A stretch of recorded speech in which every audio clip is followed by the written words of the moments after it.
동전의 양면처럼 사람들에게는 항상 장점도 있고 단점도 있습니다. 기업도 마찬가지겠죠. 이런 부분에 있어 사회적 기업 같은 경우에는 사회적 가치와 경제적 가치를 동시에 추구하는 기업이라는 점에서 장점이 될 수도 있고 단점이 될 수 있는 다양한 부분들을 가지고 있다라고 보시면 될 것 같고요.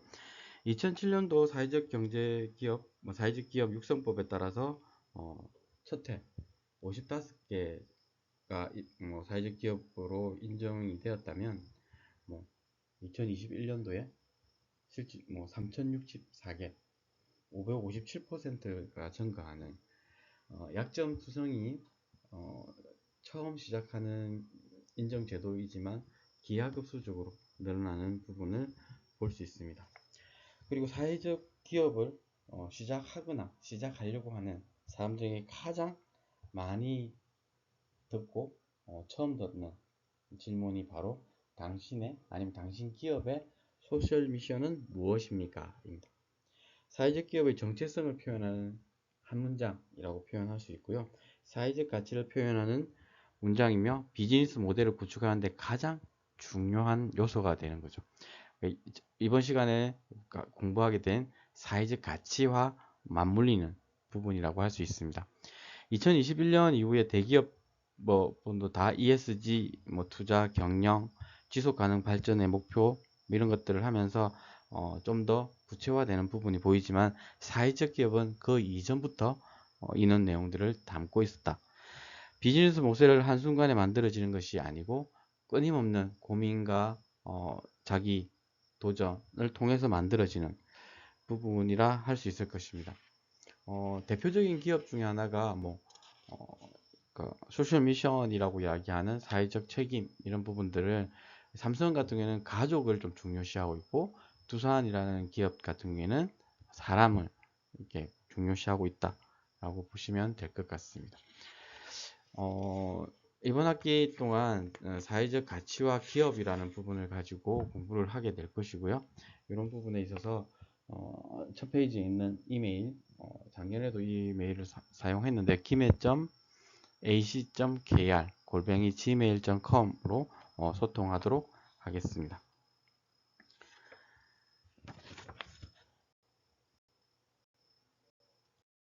사회적 기업 그리고 사회적 가치에 있어서 가장 핵심이 되는 부분이 사회적 가치를 이번 교과목에서 한 학기 동안 배우게 될 것 같아요.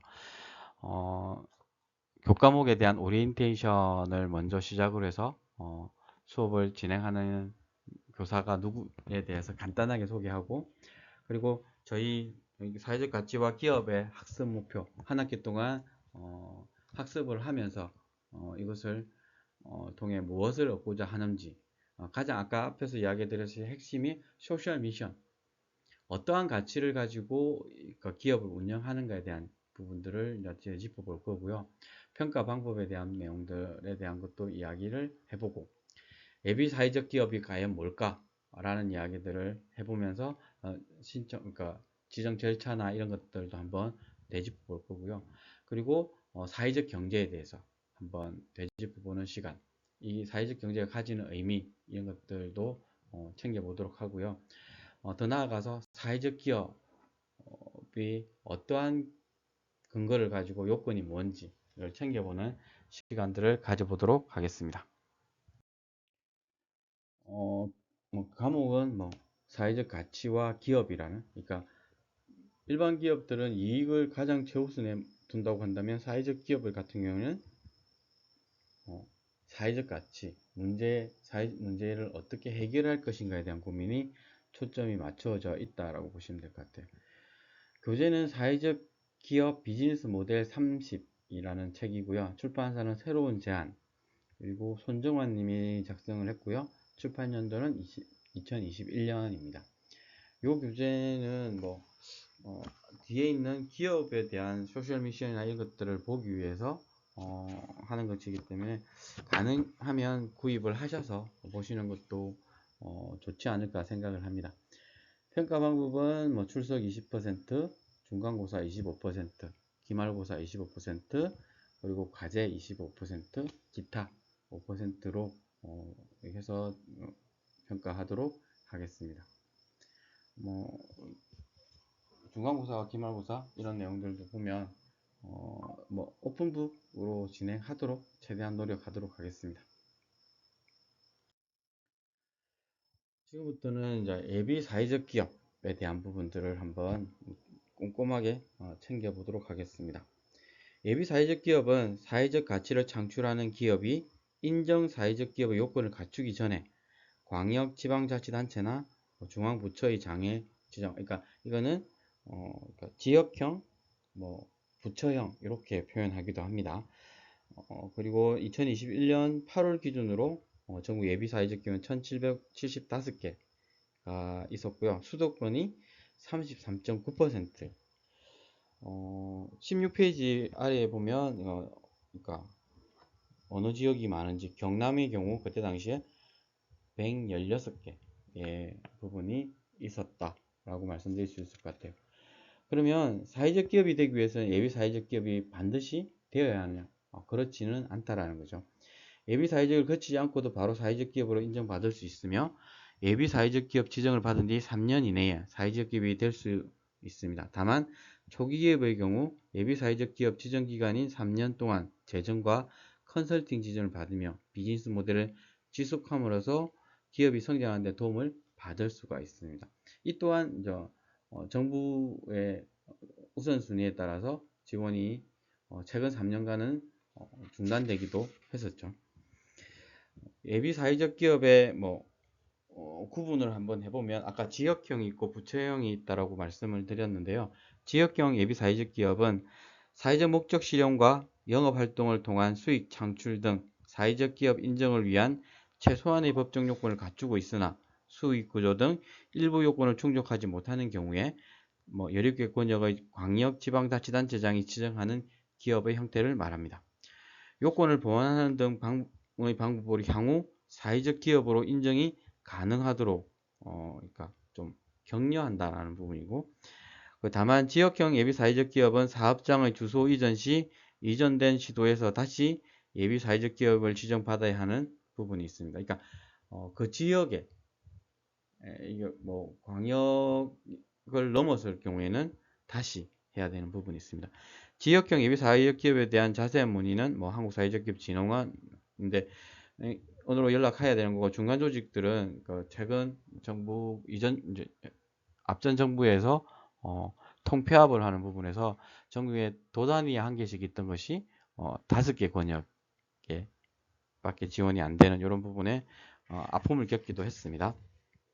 부처형 예비 사회적 기업은 사회적 목적 실현과 영업 활동을 통한 수익 창출 등 사회적 기업 인정을 위한 최소한의 요건을 갖춘 기업으로 중앙부처장이 지정해 앞으로 그러니까 이 보완을 통해서 사회적 기업으로 인정받을 수 있도록 지원하는 것을 말합니다. 부처 소관 분야별로 특화된 사업을 육성하기 위해 중앙부처 특성에 맞는 별도의 지정 요건을 설정해 부처형 예비 사회적 기업 지정 제도를 운영하고 있습니다. 또한 부처형의 경우 사업장 주소를 이전하더라도 주소지 변경만으로 예비 사회적 기업의 역할들을 유지할 수 있었습니다. 18페이지의 표 1-2를 보면 고용노동부가 가장 많다는 것을 예비사에 볼 수 있습니다.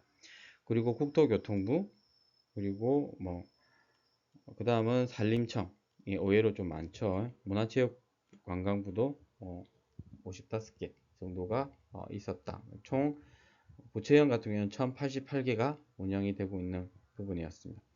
지역형과 부처형 예비사회적 어느 것이 좋나? 라고 이야기하는 질문이 있는데 이거는 크게 차별이 없습니다.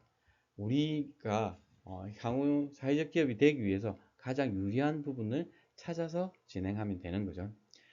예비 사회적 기업의 지정 기간과 지정 요건을 한번 보면 지정 기간은 3년입니다.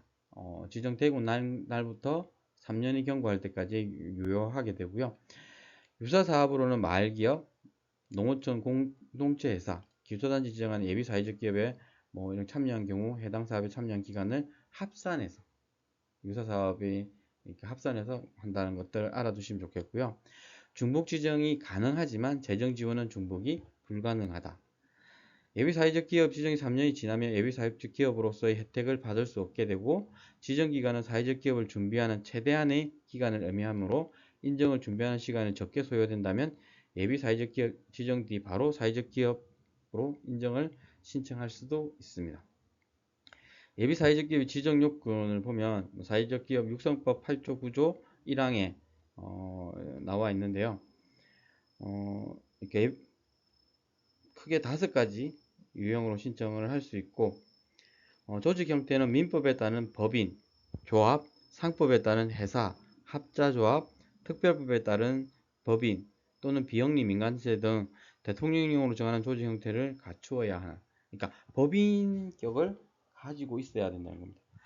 그리고 두 번째는 유급 근로자를 고용해야 되는, 사회적 기업과 달리 반드시 유급 근로자를 고용해야 되지 않아도 되지만 다만 일자리 제공형일 경우 유급 근로자를 평균 1명 이상 고용해야 되는 부분이 있습니다. 이건 그러니까 사회적 기업이 되면 더 강화되는 부분입니다. 그리고 어떻게 보면 가장 중요하다고 할 수 있는 사회적 목적 실현에 대한 내용이 담겨 있어야 되는데요. 취약계층에게 사회 서비스 또는 일자리를 제공하거나 지역사회에 공헌함으로써 지역 주민의 삶의 질을 높이는 등 사회적 목적의 실현을 주된 목적으로 해야 하며 사회적 기업 육성법 시행령 제9조에 따른 5가지 유형 중 하나의 기준을 충족해야 된다라고 하고 있습니다. 그리고 예비사회적 기업도 기업이다 보니까 영업활동을 수행해야 되는 것이 명시되고 있습니다. 공고일이 속한 달에 재화나 서비스를 생산, 판매하는 등 영업활동을 수행하고 있어야 하고 다만 사회적 기업과 달리 매출이 없더라도 사회적 목적 실현이 명확하다면 평가 시 참고해서 지정이 될 수 있습니다. 그리고 그러니까 조직의 운영 이런 것들이 있기 때문에 정관의 필수 사항들이 녹아나 있어야 됩니다. 사회적 기업 육성법 제9조에 따른 사항들을 정관이나 규약 등으로 포함해서 가지고 있어야 되는 부분입니다. 이후에 그 내용들을 하나씩 챙겨보도록 하겠습니다. 마지막으로 이윤의 사회적 목적 사용, 상법에 따른 회사, 합자 해상 등의 경우 회계연도별 발생한 배분 가능한 이윤의 3분의 2 이상 사회적 목적을 위해 사용하여야 된다. 여기에서 말하는 사회적 목적이라 하면 직원들의 근로환경 개선 이런 것들도 포함되는 부분입니다.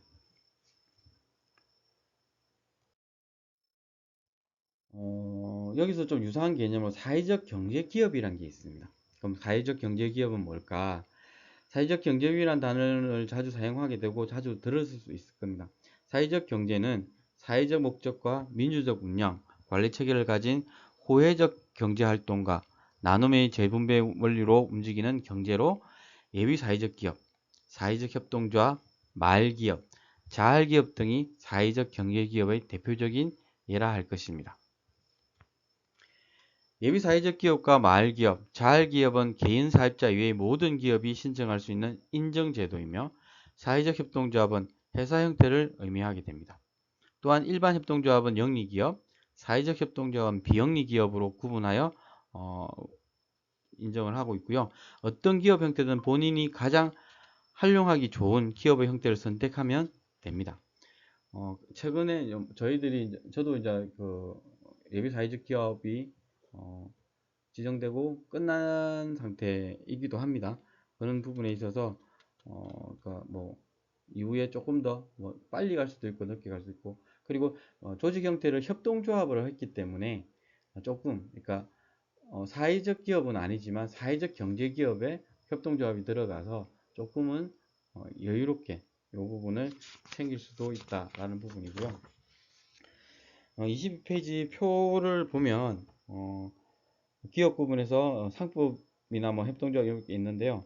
상법에서는 주식회사, 유한회사, 유한책임회사, 한명회사, 합자회사라는 부분들이 있고요.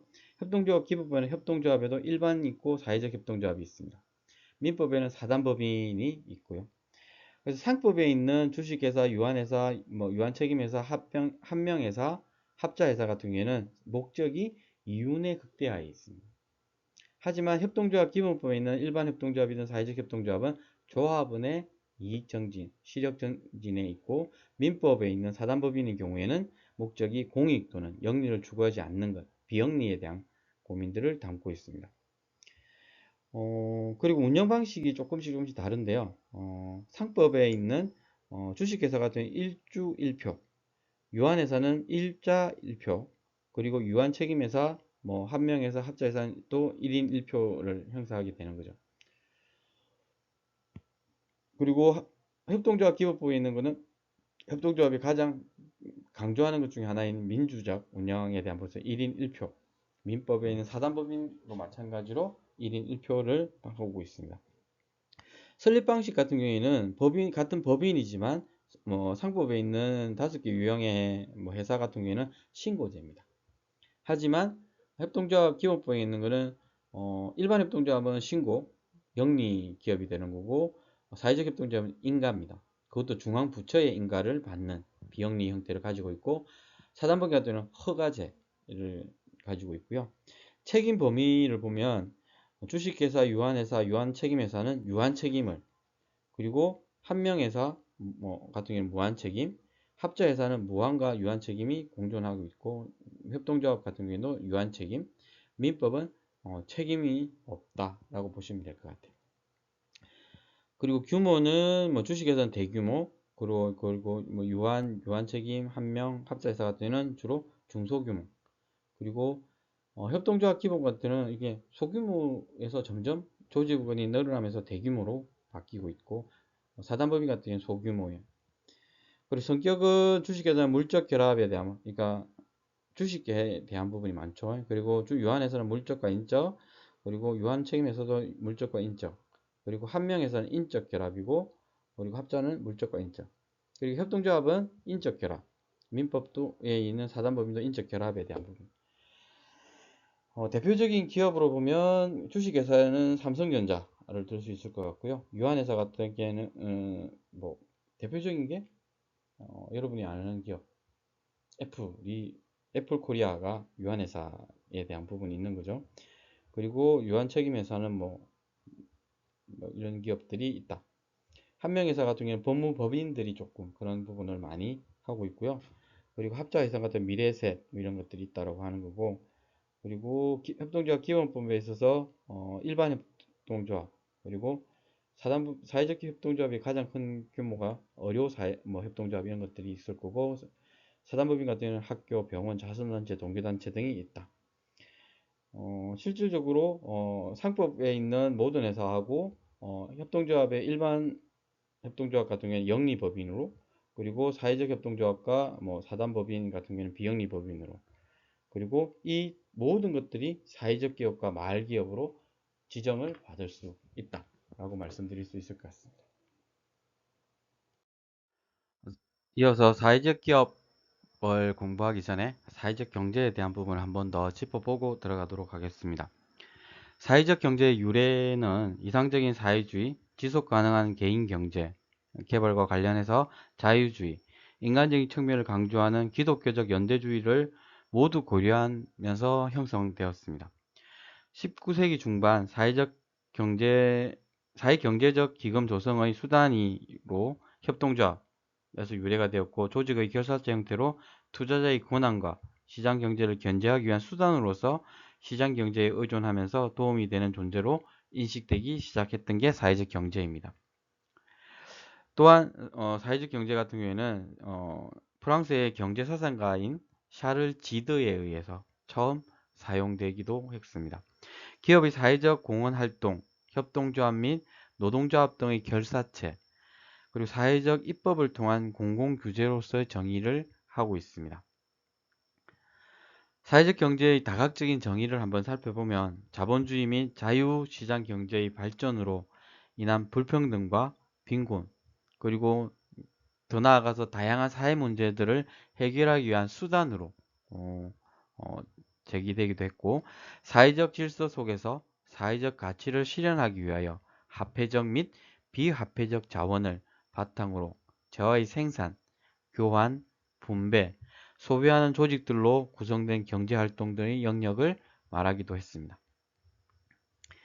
인간의 경제활동 가운데 상호 배려, 정신의 바탕을 두고 고해성, 나눔의 원칙으로 재분배의 원리가 작동되는 경제가 사회적 경제라 할 수 있습니다.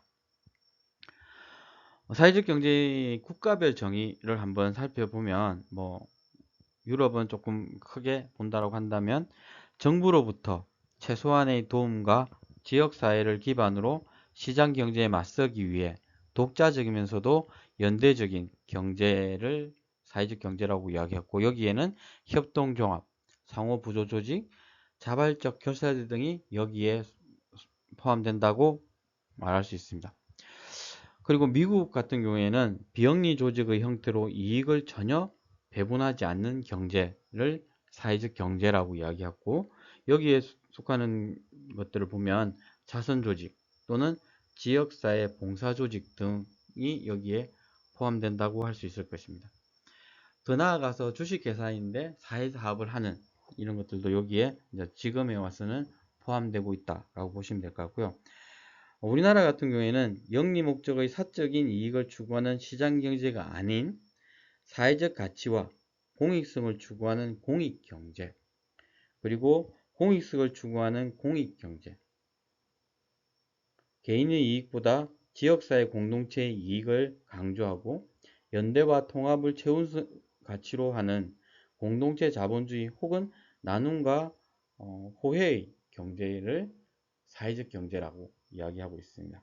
여기에는 전통적으로 자활기업, 사회적 기업, 마을기업, 협동조합 이런 것들이 여기에 포함되는 부분이다라고 말씀드릴 수 있을 것 같습니다.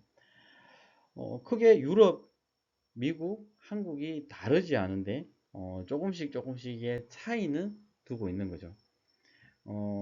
유럽 같은 경우에는 전통적으로 협동조합을 강조하고 있다라고 표현할 수 있을 것 같고, 미국은 비영리 조직을 강조하고 있는 부분이라고 한다면, 우리나라는 유럽의 내용들 그리고 미국의 내용들 중에서 좋은 내용들을 다 가지고 와서 표현을 하고 있는데, 아직까지 이게 제도적으로 안착한, 그러니까 사회적 경제, 협동조합 기본법 정도만 만들어져 있다 보니까 아직은 미완성인 부분, 선언적인 내용이 많다라고 할 수 있을 것 같습니다.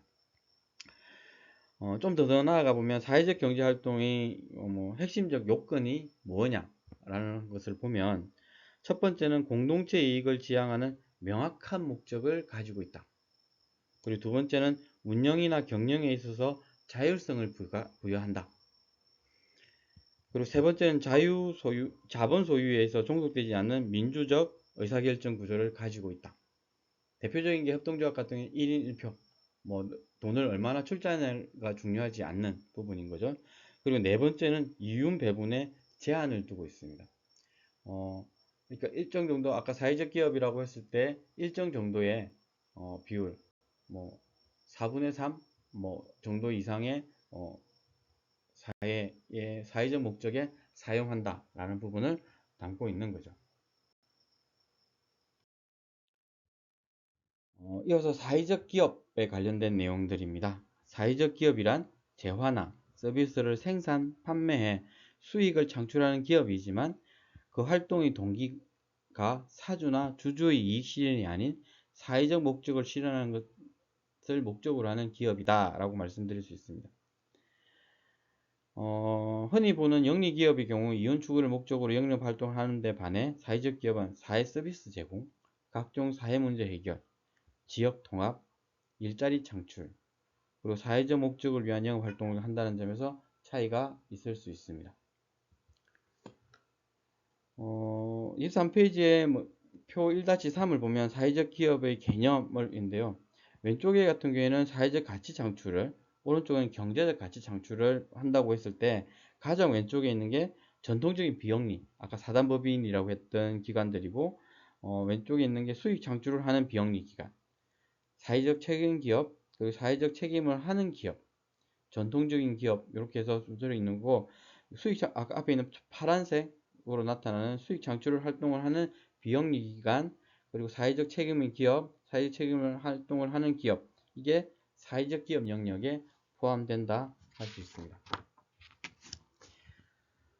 그리고 사회적 기업은 사회적 기업 인정 제도에 처음 도입된 2007년에 55개사부터 2013년 1012개사, 그리고 2018년에 2122개사, 그리고 2021년에 3064개사로 급증하고 있던 부분입니다.